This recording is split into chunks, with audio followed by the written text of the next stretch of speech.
All right. I guess everybody is here, so we're going to start off. Kish Mike, welcome. Hello, Dean. Hello, Dani. Hi, Tamara, Divya, Sara, and hello, everybody who's joined us. Matt, welcome. I see you up there. Leah, welcome. Welcome to today's episode of CryptoMondays Caribbean. We're having a very interesting panel today. We'll be discussing the potentials and the pitfalls of blockchain and Web3 technology.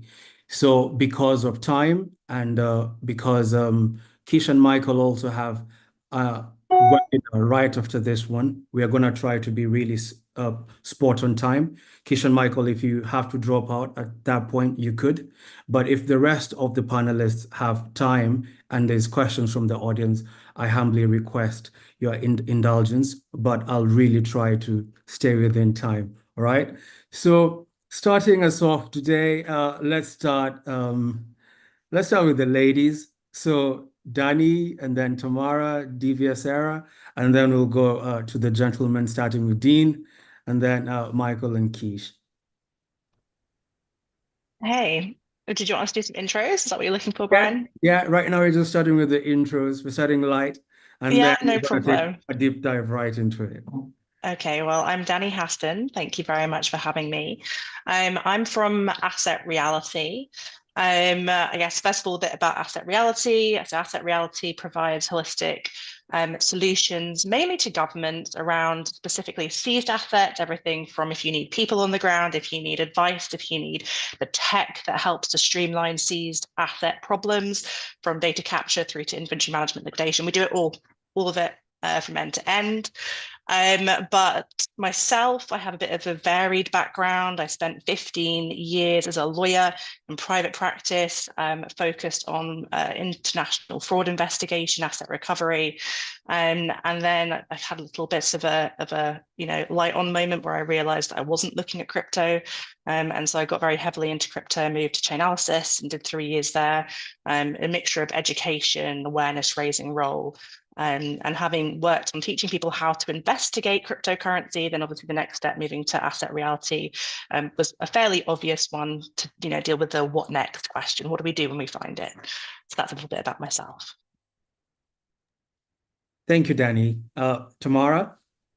Yeah, Shem. Hello, everyone. I'm Tamara, Executive Director at the Digital Euro Association, which is a think tank focused on digital money, the public and the private. So we talk about CBDCs, but also stable coins, crypto assets, and other kinds of digital money. And our mission is to bring together different agents in the market to discuss digital money related topics. Yeah, I'm really happy to be here. Thank you for the invitation. Thank you, Tamara. Divya?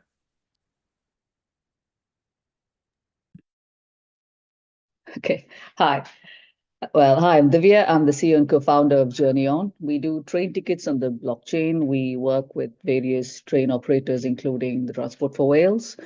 What else? I work for the government, during the COVID, build CERN models for predicting the COVID waves.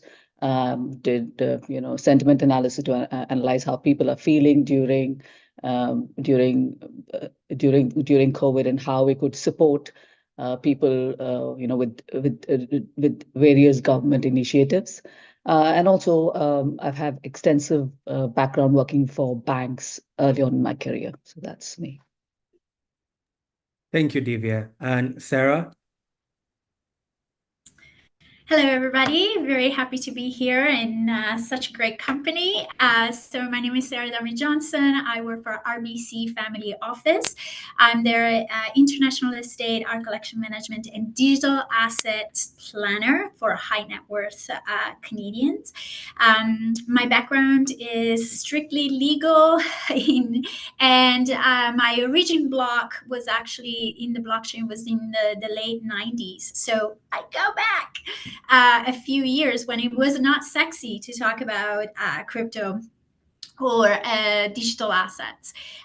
So it feels like very much like the coming back of the Jedi, and very happy to be here today, and looking forward to our conversation. Thank you very much. Dean, over to you. Good afternoon or evening, depending on where you are in the world. Dean Armstrong, KC. Very pleased to be joining this illustrious panel. I am, like Sarah, a bit of a crypto veteran. I've written a number of textbooks on cybersecurity, cryptocurrency and blockchain, cyber litigation and the like. I've also been involved in some of the biggest crypto cases in England and Wales, some of which, certainly one of which in particular, we'll probably talk about this evening. And my journey really through this now is a combination of conducting cases in court, but also, and obviously COVID had a lot to do with this, doing quite a lot of advisory work on advising on classification, taxonomy of crypto assets and jurisdiction and the like. So pleasure to meet you all virtually this evening. Thanks, Dean. Now, Mike and Keisha, I know you always come together like twins. So, Blockchain Sensei, welcome to the floor. The floor is yours. Whoever's going to go first, and just take it away, please. Keish, you go first this time. Yeah, I know, Mike, you got a long story, eh? How's it going, guys? Pleasure to meet you all. My name's Keish. A lot of people call me Keish. My name's actually Keison. And we are from Blockchain Sensei, which is about financial literacy in emerging technologies. And, you know, we teach, you know, from all of the basics of what blockchain technology is. We've taught many companies, different organizations, and work with a wide range of different universities, you know, just going through a deep understanding of what blockchain technology is and how to utilize it in your day-to-day and also in businesses as well. And I've been in the space for around about 6 years now. Started off investing for myself, and then after about 1.5 years started educating, and then also grew out of that and have also built my own venture studio where I now sit on a wide range of different companies helping them build and grow. So that's a little bit about myself. Yeah. Hi, everybody. My name is Michael Harding, the co-founder of Blockchain Sensei. We are the UK's #1 blockchain and financial literacy company. Why? Because we believe that blockchain and financial literacy shouldn't be apart. We also believe that blockchain and crypto are not the same thing. So that's rule number 1. Rule number 2 is that we believe that trading and investing are not the same thing.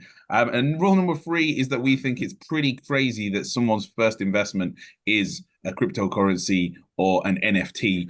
So what we try to do is we try to help people understand conventional and traditional means of investing first, basically understanding that most of the time when you're investing in something, you're looking for something that's actually making money, an actual business revenuing. So that's what we teach. And then we teach people how to use those fundamentals to apply them to the blockchain space, using companies like CHAINALYSIS, like Glassnode, working with companies like Grayscale and various different VCs. We've now started educating family offices, and that's what we do now, is helping family offices understand and high net worth individuals, mainly athletes, working with football clubs like Crystal Palace and Manchester United, understand what the basics of blockchain are before they get themselves in trouble and then think all investing isn't for them. So that's Blockchain Sensei in a nutshell.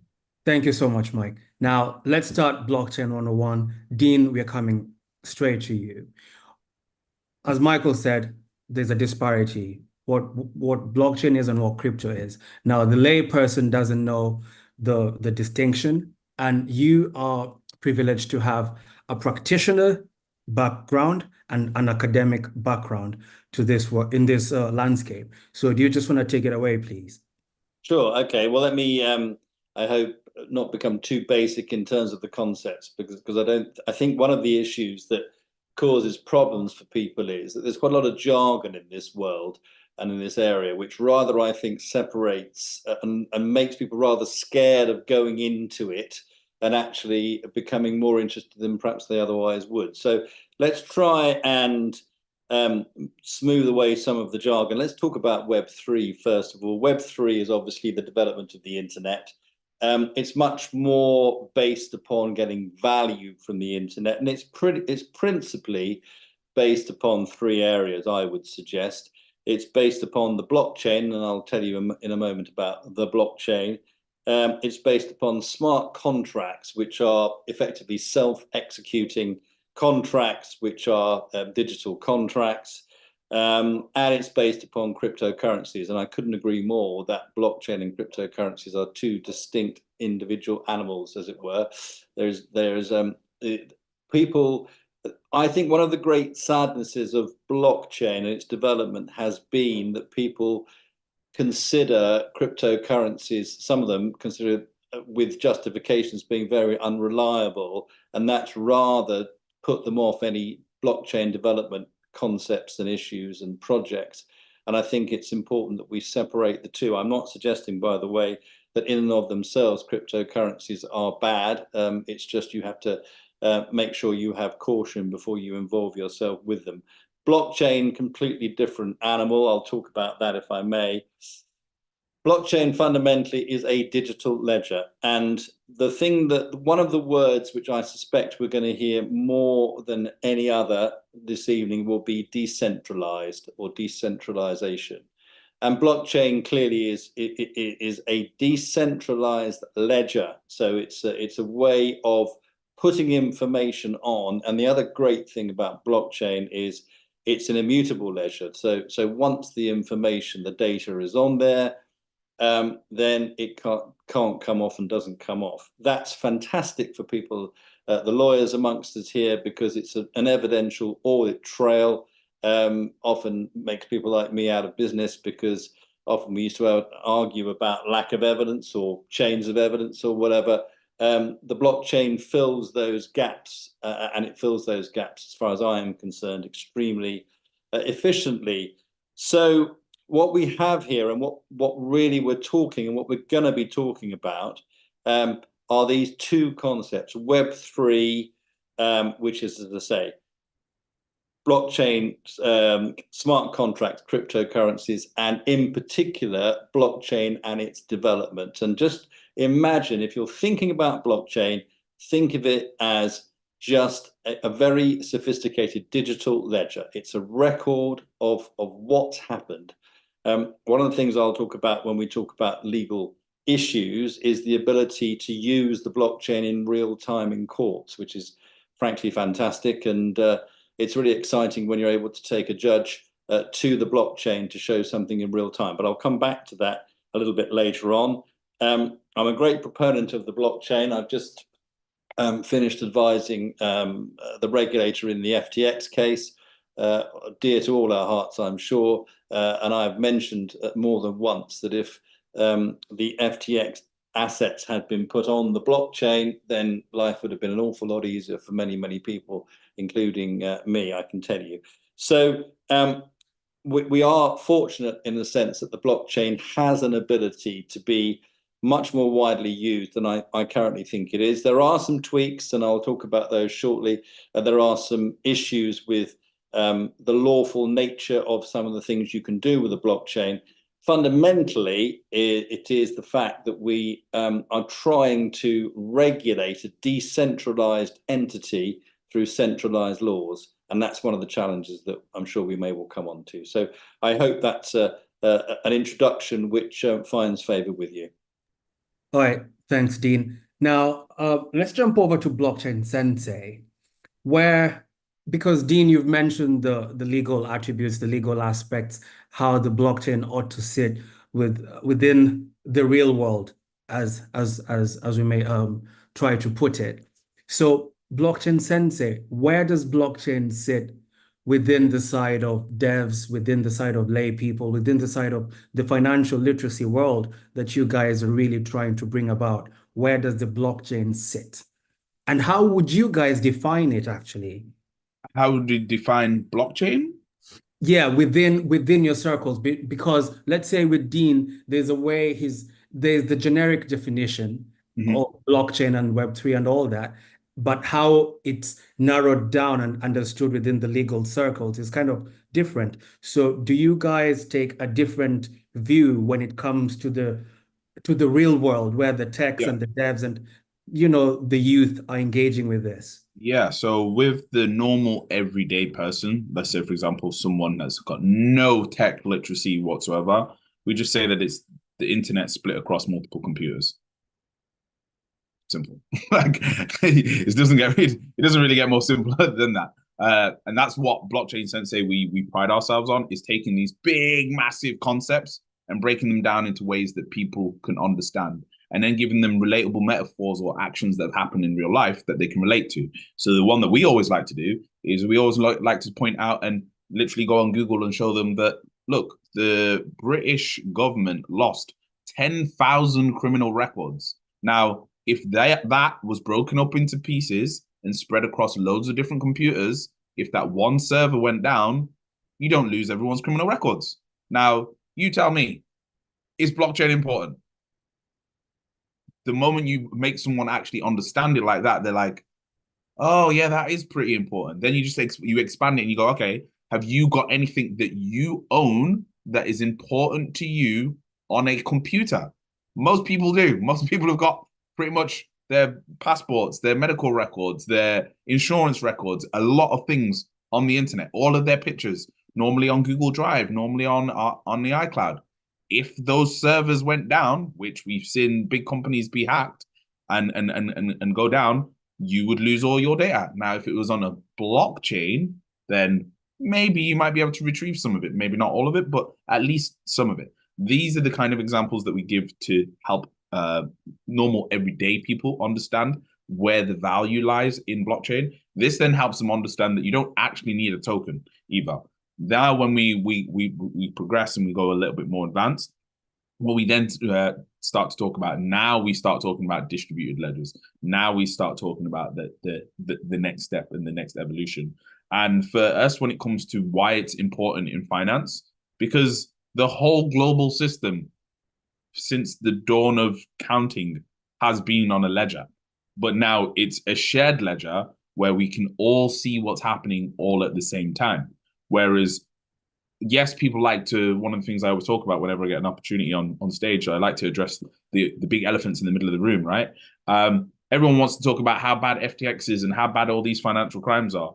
Even though Silicon Valley Bank, Signature Bank technically lost money because they weren't on a blockchain. Whereas what happened with FTX is those transactions were flagged by the community because they saw what was happening. They saw the transactions on chain. I think Mike has This had alerted people what's going on. Oh, yeah. Mike, we lost you a bit. Did you lose me? On chain. Do you just want to pick it up from where you said something on chain? Why the transactions on chain? So with all transactions, they're on a ledger, right? It's one person writing saying this has moved from this person to this person.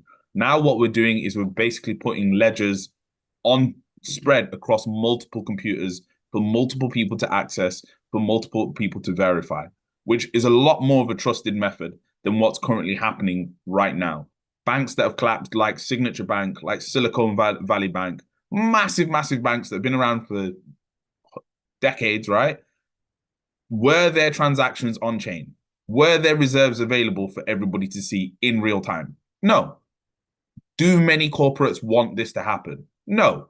Why would any corporate want to actually show what they've got in their reserves in real time? Why would they want to show their inventory? Why would they want to show the traceability of where they're actually purchasing things and transferring things from? So there's kind of a bit of a reason why there may be some negative press about blockchain. Okay, I hear you. Now, Keish, anything from you? I see Sarah is itching, and and before Sarah comes in, you know, any person from the panel, Dani, Tamara, Divya, let's not sit and wait for your particular questions. If you feel like there's something that's really pertinent and you really just want to air out something, just feel free to grab the mic and hit the stage. Okay. So Keish, anything on your part, or Michael covered it all? Yeah, I think Michael pretty much summed it up. Really, there's lots of areas that we've found, you know, where this innovation creates so much impact, right?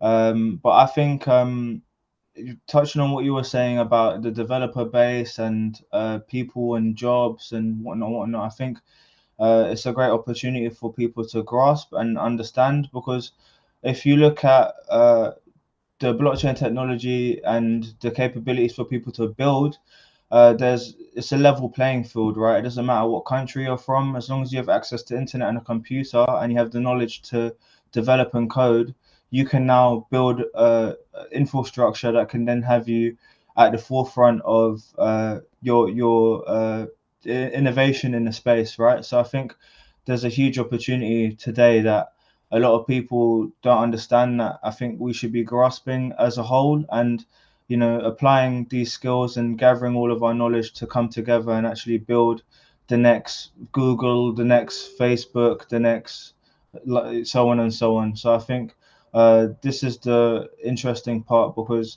it's equal access to opportunities for everyone, and I think that's something that is really, really interesting to see, and it's really great for you know, someone who doesn't have a load of money but has access to a good computer that can work, to be able to build out applications, deploy them, acquire user base, etc. So yeah, that's what I have to add. All right, cool. Thanks, Kish. Can I jump in, Brian? Can I add Dani, something on? yeah, by all means, by Hopefully all I'm not going means, to please. steal anybody's thunder here, what they were going to say, though. So I should probably start by saying I'm neither for or against blockchain and crypto. I'm kind of come at it from the angle that if it's going to be there, I want to make sure that there's the same sort of infrastructure around protecting people that you have in the traditional system. But just to add a couple of things, I guess, what people have said, I think that the point around transparency is one that we're hearing a lot from everybody. And Dean also mentioned immutability of public blockchain. I think it's worth highlighting, because I think it will be useful we start talking about you know, central bank digital currencies and things. But there is a difference between public and private blockchains, and there isn't the same level of transparency and immutability around the private blockchains. That's something to have in mind. But also, you know, one of the pitfalls, just to, you know, throw some shade in with the light around that ability for people to build anything, which I love the innovation aspect, but again, like echoing what Dean said earlier, just people need to be aware that anybody can build anything and put it out there. And so if you're going to use something that somebody has built and put out there, you do need to also understand what that thing does before you start using it. You need to be able to either understand code, which I personally can't. You need to understand where you can go online to get like a human readable version of the code of the thing that you want to use, or you're basically just trusting what somebody else has built. And like, obviously, you have to be super careful if you're going to put money into something that somebody else has built and you don't understand it. So just to kind of like balance out, and again, I'm not against at all, but I just think it's important to think about both sides of everything. Thanks, Dani. Divya, Sara? Yeah, sure. So I can comment. Our point, the way we look at blockchain is we don't look at it as a currency. We don't look at it as an asset in terms of, what do you say, as a cryptocurrency. The way we look at it is how we can move data packets from one place to the other. So we use blockchain to eliminate fraud. That is, about 240 million is lost due to train and rail card fraud. And one of the biggest challenges that you have as an industry is that there's no way to be sure if people are validating their tickets. Like for instance, almost 90% of the stations outside of the UK, outside of London, do not have gates, and because of that, what really happens is people can just, you know, walk through or even forget. There are times when I have forgotten because I don't have a gate at my place, and these are the challenges that the industry as a whole faces, where you're not able to kind of validate a journey from start to finish. And so as a ticketing company, what we do is we put the train tickets on chain. At the same time, we use cryptography to self-validate, and also we incentivize people to validate. So what we do is, let's say you're traveling between Cardiff and Swansea, and the journey is a 1-hour journey and say about 100 miles. So for every 100 miles that you travel, we incentivize them. We give them loyalty points on the back of which that can be redeemed at various retailers across the train station or other partners. So we kind of try and change habits, move people from wanting to kind of validate their tickets at the gates, because the gates, again, are extremely expensive. They're about $1 million to install and again $1 million to run. So in terms of the actual infrastructure cost and the operational cost, they're pretty high. So what this tech does is it does 2 or 3 things at the same time. Of course, we've all spoken about transparency. It brings a lot of transparency to the whole sort of ecosystem where everybody is aware, and the ticket can be seen as soon as it is created, and then you can trace a journey from start to finish that is there. And the second thing that we do is, as I said, we use cryptography to self-validate the ticket, and we every single ticketing app actually becomes a digital wallet. Your MetaMask or your Phantom, the same capabilities what we have in the digital wallet.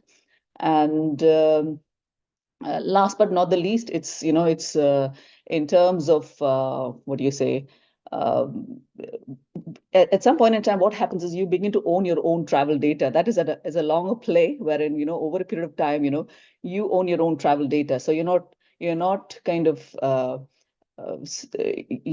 giving your data away, and you're not becoming a sort of a commodity as it were, with maybe like your the train line or any other train operator, where you are just a data point. But now you begin to own your own data. So if I need to use do any sort of marketing, I do not have access to your information, because every ticket, every individual owns is within that particular wallet, and it is completely decentralized. So this is the sort of the end-to-end sort of use case that we have or we use, and it is completely different from what is out there, in the sense it's not for NFTs, it's not for your cryptocurrencies, but just around bringing utility using the trustless system. So you have no third parties involved to kind of validate a ticket, and of course, transparency and validation using cryptography. Thanks, Divya. Sarah and Tamara, you have anything to share at this point before we now get into the middle part of our webinar, which is now going into the principles and the deeper concepts?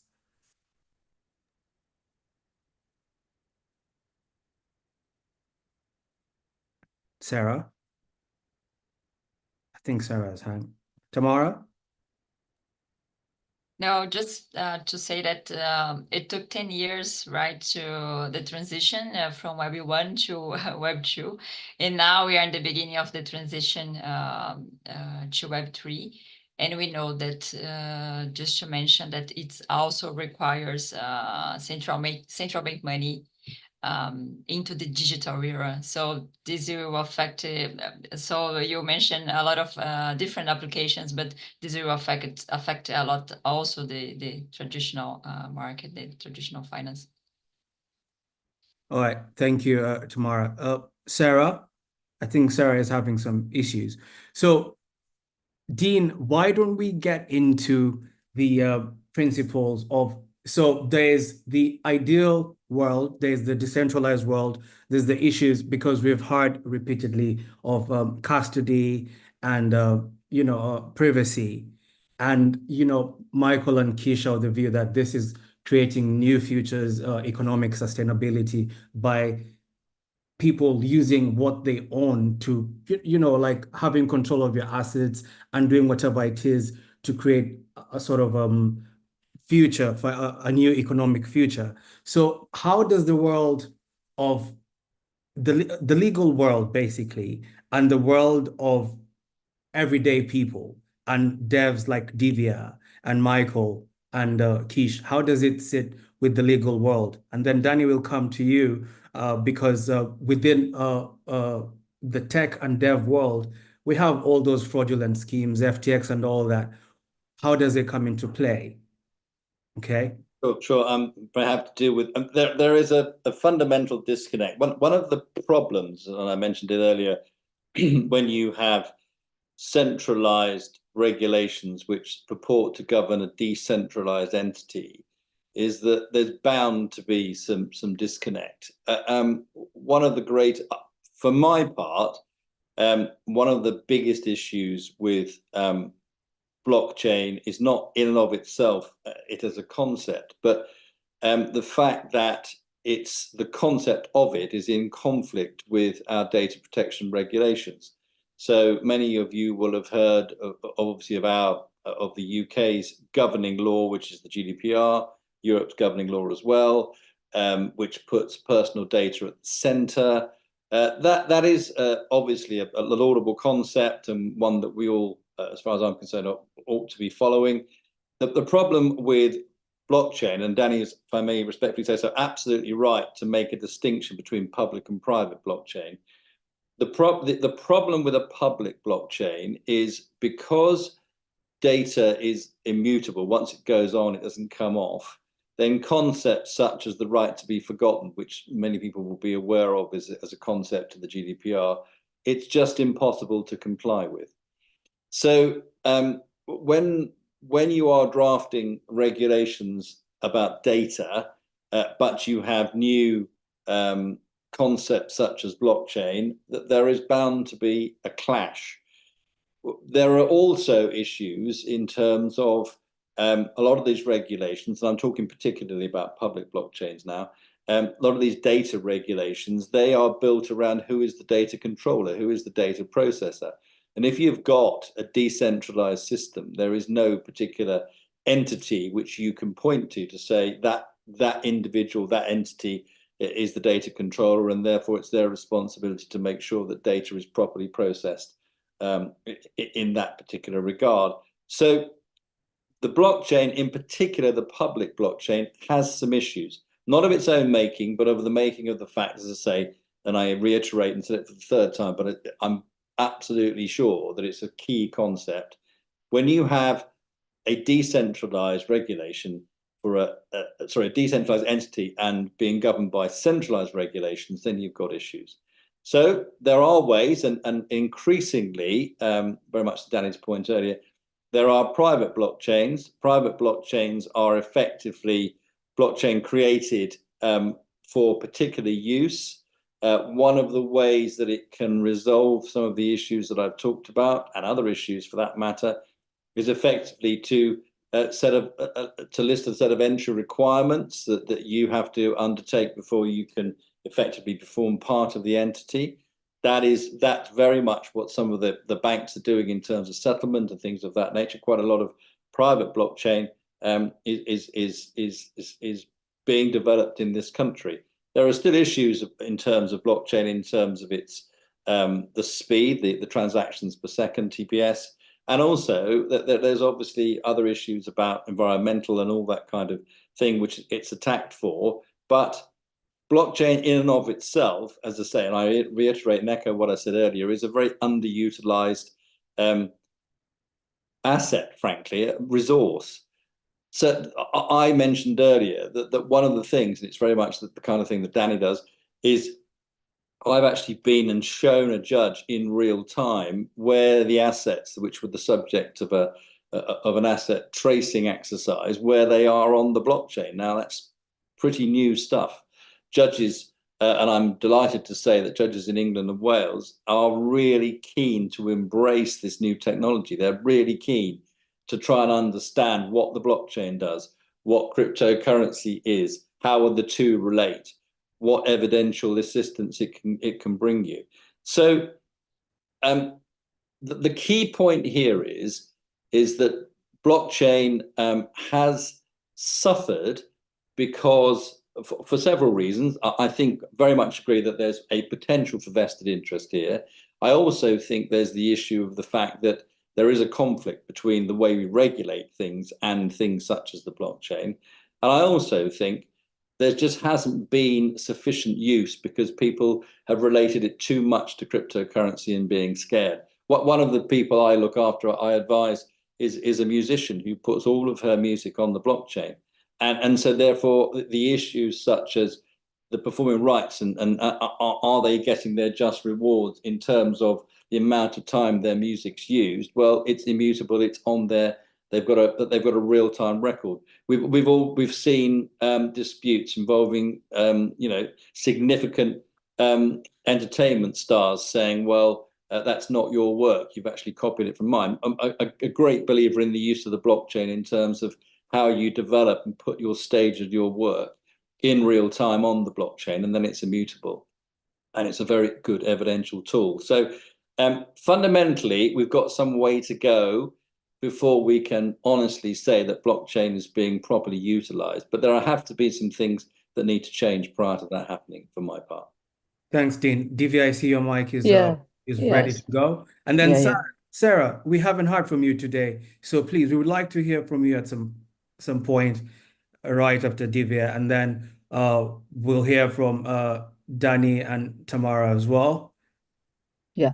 So yeah, I mean, GDPR definitely is such a big challenge, especially if you're trying to build a decentralized system. So there are so many things that you've got to take into consideration, and also you've got to make accommodation for how some amount of the data sits in the centralized system, and how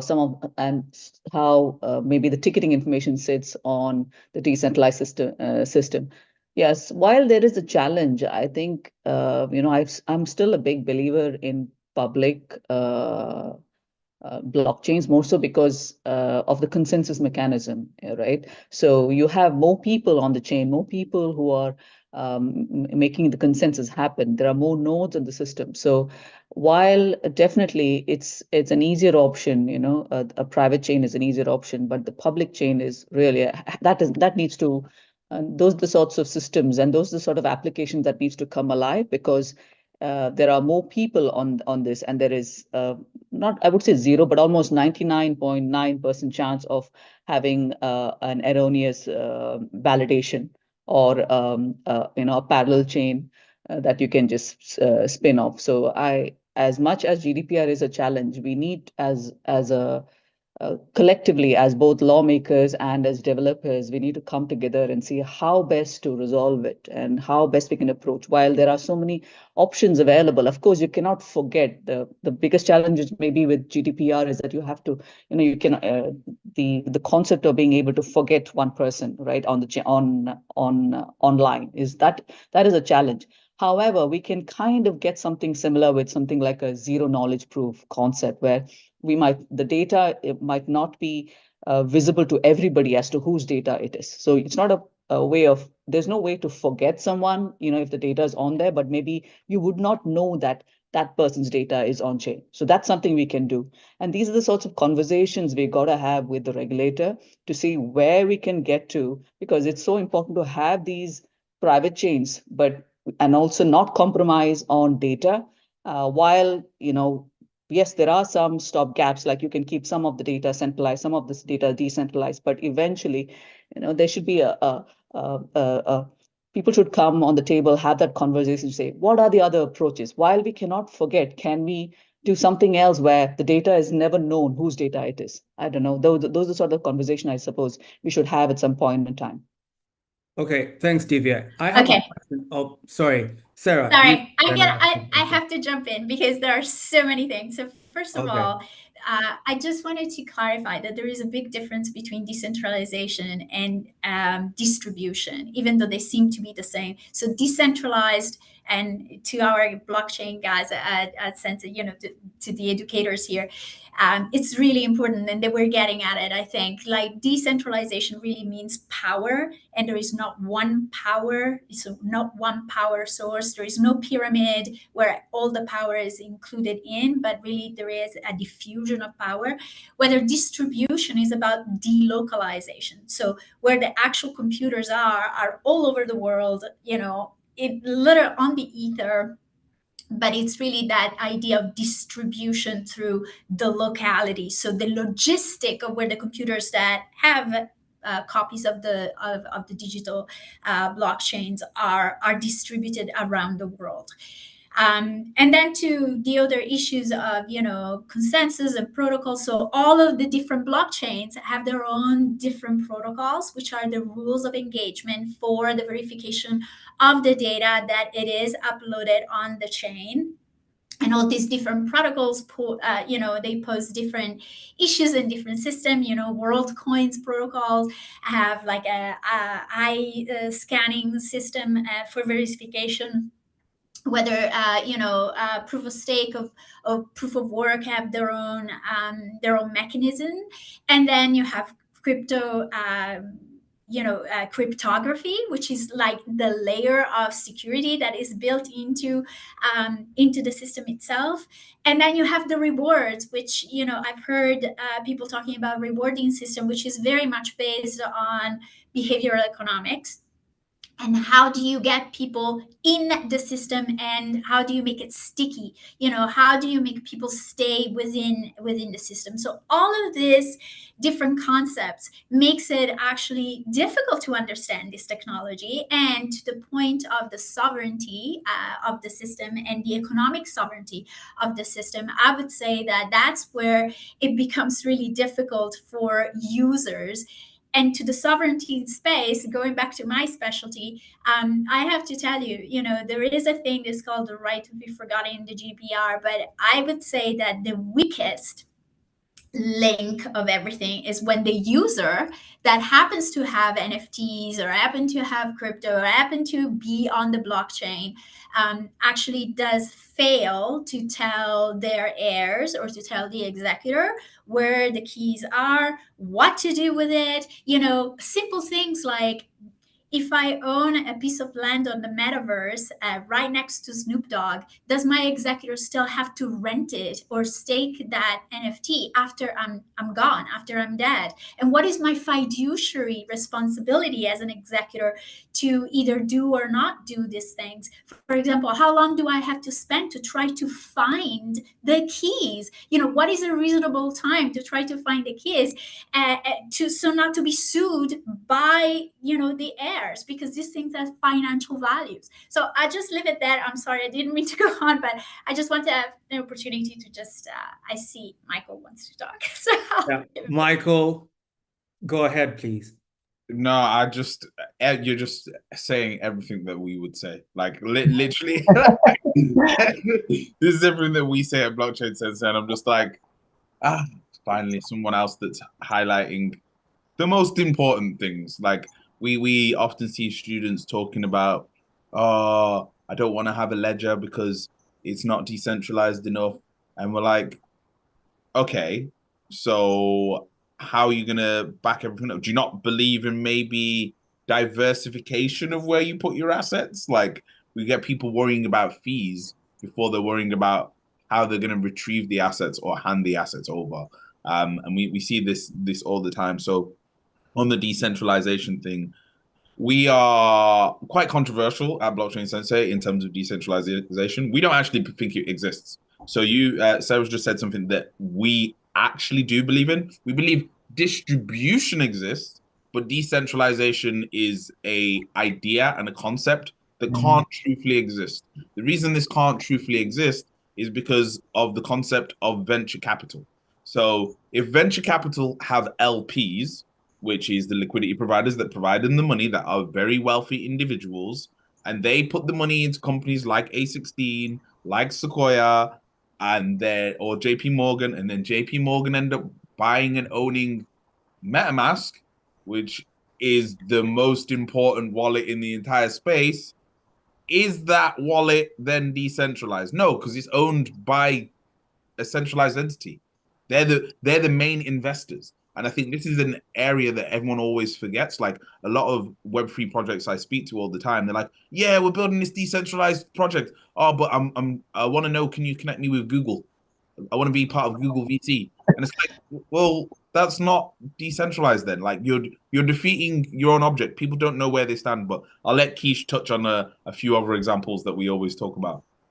Yeah, I mean, yeah, we read a lot of reports and deep dive a lot of different areas, and one of the areas that we found is that, majority of blockchain projects are on AWS, and that then means AWS owns over 60% of the whole space. So it's just like decentralization where again, and then we see through reading reports like Coinbase report when we got understanding that BlackRock and Coinbase are in bed together, and actually have been involved in Bitcoin mining, from early days.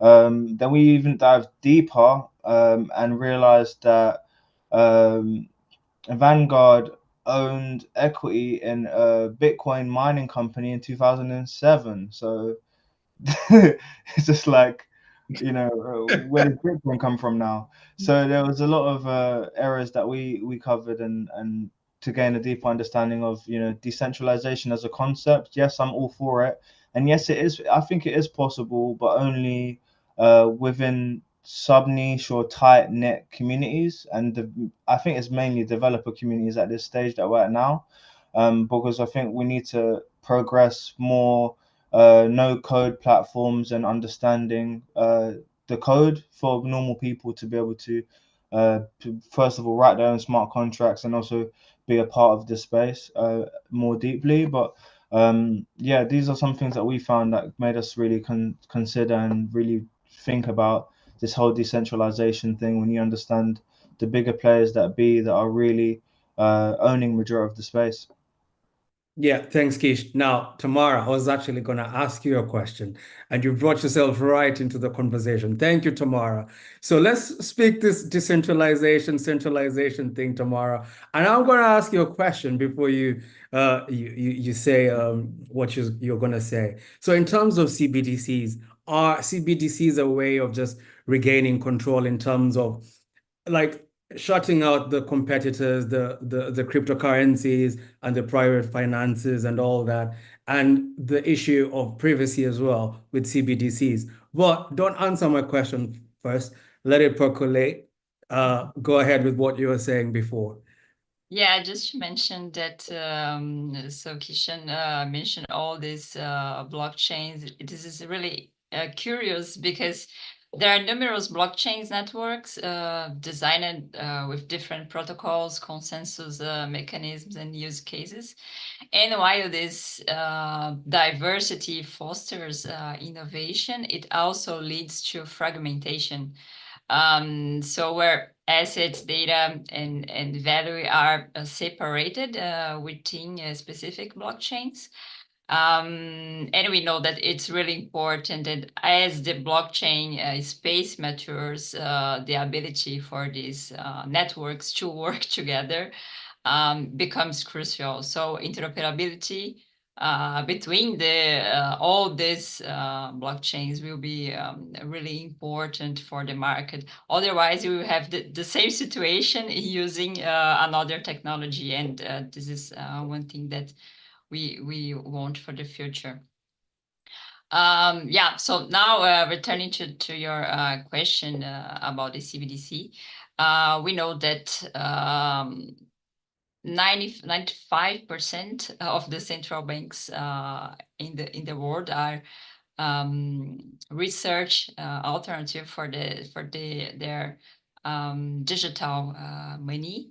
So we know that this is a really real movement in the market, and but we know that there is no reason for value for citizens to issue a CBDC, which is in essence quite similar with the digital payment methods we have in the market. We have really good payment methods in the market. That's why we believe that the adoption of the CBDC will be driven by strong value propositions and the real benefits for citizens. And one of these benefits could be, for example, offline capabilities, which it's not offered in the market today. So an offline payment using a central bank digital currency means that you can transfer value between two devices without needing to connecting to any ledger system, especially when there is no internet or telecom connection available. And providing these offline payment functionality with the central bank digital currency, it's a way for a central bank to achieve a broad set of public policy objectives, including financial inclusion and access to payments, and also, for example, payment system resilience. So we a strong believer that these strong value propositions can drive the adoption of the CBDC if they offer something that it's different that we already have in the market. All right, thank you, Tamara. Sara, I see you have your hand up. Yeah, so a couple of things regarding what Tamara was saying at first. So I am a great, and I want to see what the other guys, the gurus guys here and girls would think of. I'm a great proponent of oracles for data gaps and bridging, different third-party source data systems, which include different types of diffused and distributed ledgers. But also I've been looking at what it's, the new thing of AI agents. So there are actually AI built agents that could actually bridge data and bring some kind of an harmony to the different blockchains. And then I want to go back to one of the things that actually Dean had brought up, which was the persistency of data that it is in the blockchain and the utility of such data into the court system.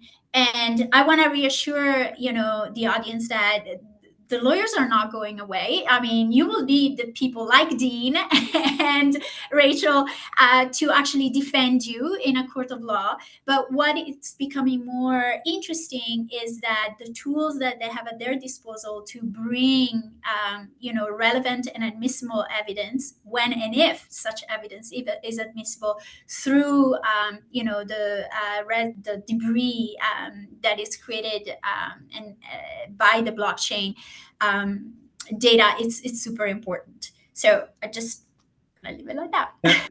Thanks, Sara. So I'm looking at the time. We have 5 minutes to the top of the hour. I just want to check with Mike and Keish whether they're okay for about 5 minutes extra. But if you're not, I understand. 5 minutes extra? Okay. Yeah, okay, thank you. Dani, I am coming to you because you still haven't explained to us how the asset recovery regime works.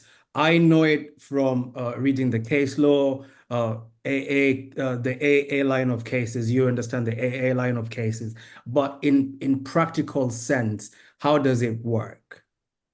Okay, well, that's something I could spend a whole hour talking about. We'll try and put it in a nutshell. I would say, first of all, quick book recommendation, Traces in the Dark, Andy Greenberg, one of my favorite. I can see Sara nodding. That will tell you pretty much everything you need to know. It's like a Hollywood film educating you without realizing you're being educated. I guess in a nutshell, what I would say about asset recovery and public blockchains is that the increase in transparency means that we have a much easier tool set for being able to find out where funds have gone. So you've been scammed, you're trying to trace the funds. You'll be able to see it in real time. Like Dean said, you can go in front of the court and show the funds moving. If you have access to tools that make it easier to do it, if you're really clever, you can do it with the source data. But otherwise, if you're using tools like CHAINAlysis and your TRMs and stuff, you're going to be able to see when those funds finally get to a centralized institution. I don't think centralization is bad, because if you want to get your funds back, it's unlikely you're going to do it unless it gets to a centralized location. And then you have somebody you can go to and say, hey, don't let those funds move any further. Those are the proceeds of crime, or they are, the proceeds of a scam that took place, etc. And then you can demonstrate your evidence really easily because you've got the blockchain, and they can stop the funds. If funds are not hitting a centralized location, if they're just in people's wallets, and if they're not have some sort of centralized control, for example, Tether, you actually do have still some centralized control over tokens.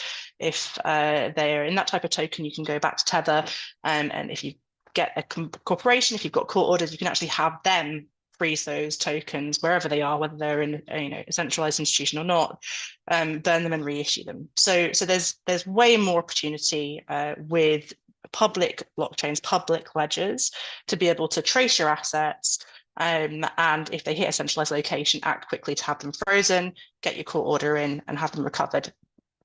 Like, one little caveat, same with traditional finance, not everybody cooperates. Those jurisdictions are not going to help you. there are institutions that are not going to help you.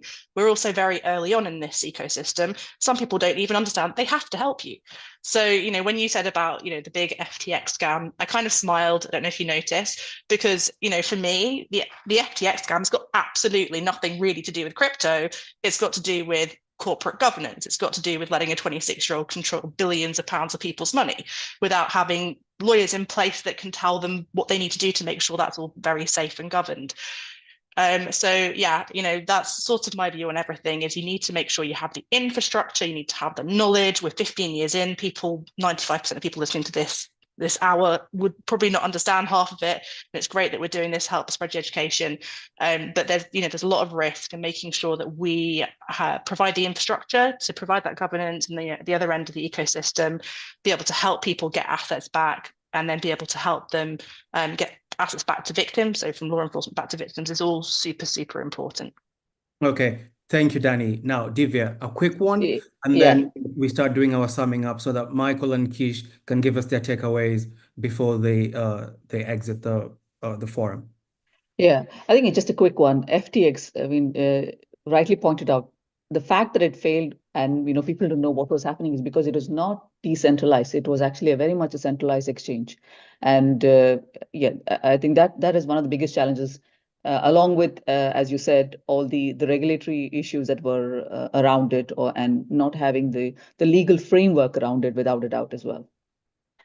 Thank you, Divya. So if we could proceed to have a nice sum up, like just takeaways and what you think the future of this industry or landscape is going to be. We'll start off with Blockchain Sensei, aka the twins. So whoever's gonna start first.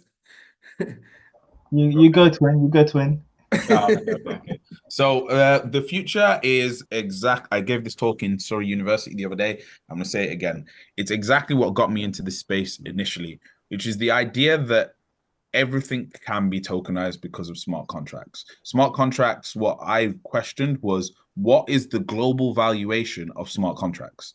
I challenge anyone to go and figure that one out, because it means that you can tokenize and turn all state transition into an asset. Anything that goes up, down, left, right, turns on, turns off, anything that prints. So when you start involving 3D printing, when you start involving biomedical science, when you start involving satellite positioning, IoT devices, thermostats, what is the global value of all global state transition? And then when you start exploring space exploration, that's when I realized this is actually not even $1 trillion industry. This is beyond what anyone can comprehend over the next 50 years. So for me, that's what's next. Thanks, Michael. Kish? I think when we talk about the future, I always have to go back to the past. And the one thing I like to say is that blockchain technology is over 30 years old. A lot of people don't know that. And I think what we see as technology today is amalgamation of many different technologies combined together. And I think that's what I see the future being. You know, everyone thinks there's this metaverse, and the metaverse is going to be the next future, etc. But I just see it as as Michael was describing, a convergence of these technologies. So that's what I like to focus on, is the points in convergence of these emerging technologies that then create another iteration of technology. And I think that's what I think the future is. And I think we should always look at, you know, ways that we can create things that are more impactful to help people that don't have access to things, and also to allow people to have greater knowledge. You know, we had a talk that we did with Ray Dalio, and we understood that, you know, education is the gap, that is the bridge between the gap of wealth in the world. And I think yeah, I think that's what I'm excited about from my perspective. So yeah.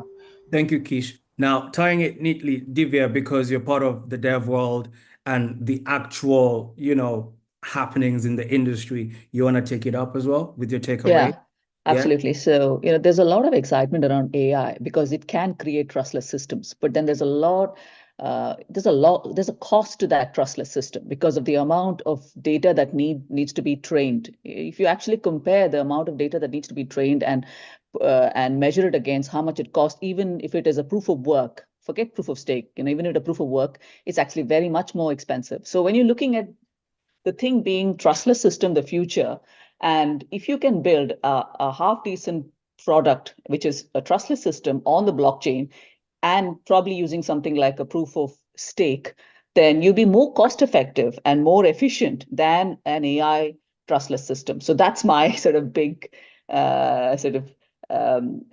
Every time I talk about trustless systems, I say compare it with an AI model and compare your blockchain trustless system. So you have any day a blockchain trustless system will win. So that's my sort of 2 cents, I suppose. Thank you, Divya. Tamara, on your part? Yeah, I would mention cross-border transactions. So we know that traditional cross-border transactions are often slow, taking several days to settle and incur high costs, and can be really complex, involving different regulations, currencies, banking systems. And with this technology, of course, we can impact the speed, efficiency, reduced fees. We have the transparency and also the security. So I would say this is the holy grail for the technology, cross-border transactions. Thank you, Tamara. Dani? Yeah, I think we're at the stage with blockchain and crypto where we're thinking about it like in a real detail. Like for me, it's Lego, right? With the moment we're talking about, oh, Lego is a plastic block and it might have 2 things on top of it, or it might have 6. I think in the future, we're going to be thinking about all the different things and we'll forget what it's made out of or how many nodules it has on top of it, right? We'll be thinking about the fact you've built, the Star Wars ships out of it or whatever it is that you're building. In terms of crypto and talking about space travel, in terms of like actual value exchange, if you want to look really far in the future, I think one day we'll be using this if we ever, have to leave this planet and save the human race. We're not going to be taking our pounds and dollars and euros with us. We're going to be having some sort of trusted online ledger that we can be able to use no matter how decentralized we are. Thank you very much, Dani. Now, I'm going to hand it over to Sara and Dean because they are the academics, the practitioners and academics who are always, cracking their skulls in this thing every day, day in, day out. Who's going to start? Okay, I'm gonna do it because I want Dean to close it because I know he has amazing closing, given that he's a litigator. So I'm just gonna say a couple of things that are relevant to my world. And one of the things is technology is normally for the living, right? Please do not forget about death and taxes. Those are the reality of it all. So please, make a will. Pick good executors, and if you do have crypto assets, make sure they understand the technology. Don't set yourself up for failure after you're gone by having people that do not understand blockchain and cannot transfer blockchain assets to the right wallet. Make digital asset inventories. These are super important, because not only they will give you a really big idea of how dispersed your digital personas is, but it will keep track of your assets. Dean talked about musicians and writers and creatives having assets on the blockchain, using NFTs for their digital art, maybe using AI for their products. Well, make sure you write it down. Make sure there is a place where all these digital assets and creatives outputs are set up. And then don't forget different countries. And today, we talked about the GDPR, we talked about CCPA. Different countries have different rules. And unfortunately, not all countries actually came up with, regulation for these assets. So there are countries that are at the forefront, such as, the UK and the EU, and there are others, such as even Canada and the United States, they are doing catch up on these things. So there is a discrepancy within the ecosystem, the world, very much on Earth ecosystem of the future, but regulation is coming. And I think now I'm gonna pass it on to Dean. There you go, Dean. Thanks very much. Well, I think it's been said earlier, but I think a really key point, and I hope a positive takeaway, is the fact that let's try if we can, and this may obviously be made easier by education, but let's try if we can to consider these new concepts as having an ability to work together. I give an example of AI. Everybody talks about AI. AI, obviously, that is a multitude of facets there. So that's just an umbrella term, which means an awful lot of different things. But one of the things that people will be aware of, certainly if you're in Europe, is the AI Act, which is coming in 26. One of the features of that AI Act is the amount of documentation, the amount of record keeping that's going to be required when you deal with your AI systems. And we all deal with a number of AI systems every day of the week already. I'm a great proponent here of the ability of the blockchain to make that much easier.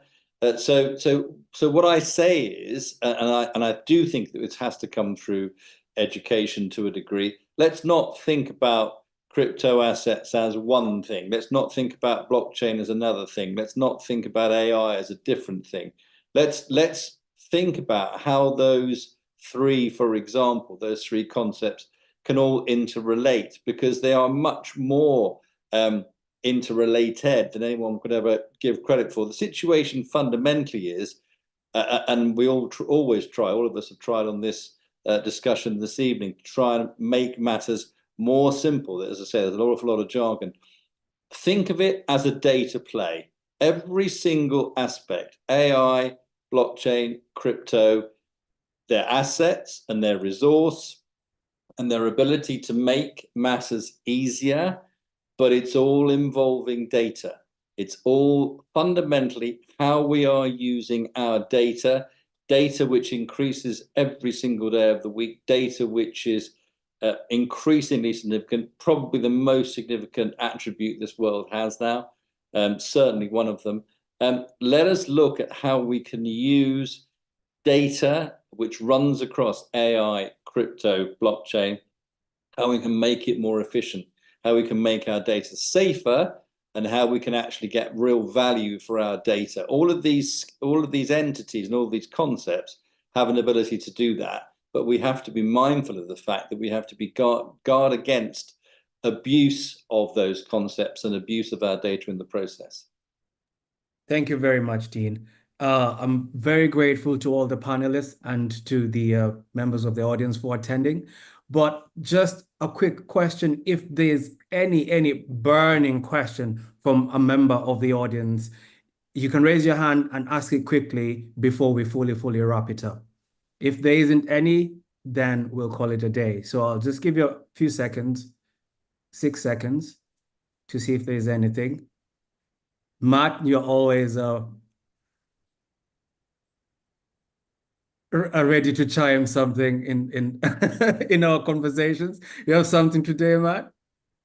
I'm not sure if I've got anything specific to add. I just agree that a lot of these things need to be sort of thought about in conjunction with each other, but at the same time they are distinct. The difference between cryptocurrencies and blockchain, we were talking about at the start, and how you use blockchains irrespective of cryptocurrencies for ledgers of record and that kind of thing.